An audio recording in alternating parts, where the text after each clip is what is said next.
শুভ সকাল বন্ধুরা, তোমরা সবাই কেমন আছো? আশা করি সবাই ভালো আছো। সকাল সকাল আমার সমস্ত কাজবাজ হয়ে গেছে। কাজবাজ তো হয়নি, যতগুলো কাজ করব তোমাদের সঙ্গে শেয়ার করব। আজকে যেহেতু আমাদের বাড়িতে না, আমার ভাসুরের বাড়িতে আজকে যেহেতু পূজা আছে, তার জন্য কৌটা মৌটো যা আছে সব কিছু মেজে নিব। আর আমার তো মোছামুছি হয়ে গেছে, ঝাড় দেওয়া হয়ে গেছে, ঝাড় দেওয়া কমপ্লিট হয়ে গেছে। তারপর এগুলো আমি মুছে নেব। বাড়িতে যদি বাচ্চা থাকে তাহলে এত কিছু কাজ শেয়ার করা একদম সম্ভব না। আর এগুলা তো কালো কুচকুচো হয়ে গেছে। যেদিন সময় পাবো সেদিন আমি সার্ফের জল দিয়ে ধোয়াধুয়ি করবো। এই টেবিলটা একদমই কালো হয়ে গেছে, টেবিলটাও পরিষ্কার করতে হবে। তারপরে সকাল সকাল সমস্ত কাজ করে অনেক চেষ্টা করি। তারপরে মাঝে মধ্যে আবার মেয়ে উঠে যায়। মেয়ে যখন উঠে তখন মোবাইলটা বন্ধ করে ওই ঘরে গিয়ে মেয়েকে তুলে দেই। এগুলো ধোয়া মাঝামাঝি করে তারপর স্নান টান করে আমরা চলে যাবো প্রসাদ খেতে।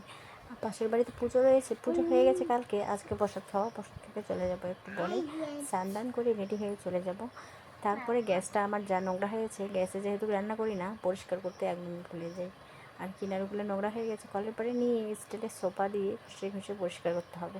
যেটুকু পারলাম সেটুকু পরিষ্কার করে রেখে দিয়েছি। কৌটো নিয়ে কলের পাড়ে চলে আসলাম, কৌটোগুলো মেজে রেখে দেবো শুকাতে। আর আজকে কী হয়েছে, হঠাৎ করে মনে পড়লো যে না, বোনের বাড়িতে একটু ঘুরে আসি। তো আমরা চলে এসেছি অলরেডি বোনের বাড়ি এসে ভিডিও তো করতে পারিনি। আজকে হয়তো ভিডিওটা অনেক ছোট হয়ে যাবে, 3 মিনিটের ভিডিও করে রেখে দেবো।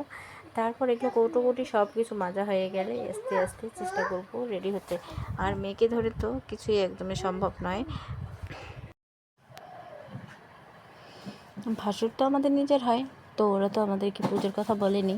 কালকে আমার শাশুড়িমা যখন ওদের বাড়িতে গেছিলো তখন দেখে ওরা সব কিছু ধোয়াধুয়ি করছে, কালকে নাকি শিব পূজা করবে। আমাদেরকে তো কিছুই বলেনি, কারণ আমাদের নেই, বলে আমাদের দাম নেই।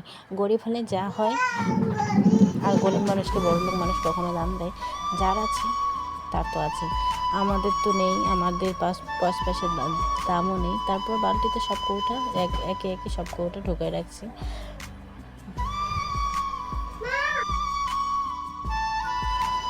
কৌটোগুলো ঘরে নিয়ে গিয়ে একে একে রেখে দেবো। আর ঘরে এসে দেখি আমার টেবিলটাও শুকিয়ে গেছে, টেবিলটা শুকিয়ে গিয়ে একটু একটু চকচক লাগছে।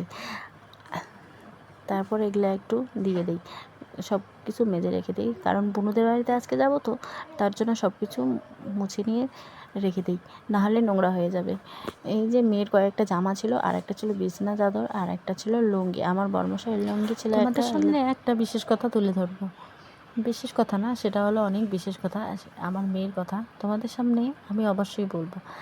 তারপরে বিছানা চাদরটা ধুয়ে শুকাতে দিব। তোমাদের সঙ্গে আর বেশি ভিডিও শেয়ার করতে পারলাম না, কারণ বোনদের বাড়িতে যাব, তার মধ্যে আবার পুজো বাড়িতে যাব, ওটার জন্য রেডি হতে হবে। এসে আবার তাড়াহুড়ো করে বুনুদের বাড়িতে চলে যাব। বুনু আমাকে কালকে ফোন করে বলেছে যে আমাদের বাড়িতে আসো, কালকে রেডি হয়ে চলে যাব। আর প্রতিদিনে তোমাদের সঙ্গে এসবে শেয়ার করি, ধোয়াধুয়ি আর হলে ঝাড় দেওয়া, এগুলো শেয়ার করি। তার জন্য আজকে আর ঝাড় দেওয়া শেয়ার করিনি। সকালবেলা উঠে দেখি উঠোনটা আমাদের নোংরা হয়ে গেছে বেশি, তার জন্য ওটাকে তাড়াহুড়া করে ঝাড় দিয়ে নিয়েছি। আর উঠাও হয়েছে লেট করে, তার জন্য আর তোমাদের সঙ্গে শেয়ার করিনি। আর উঠে দেখি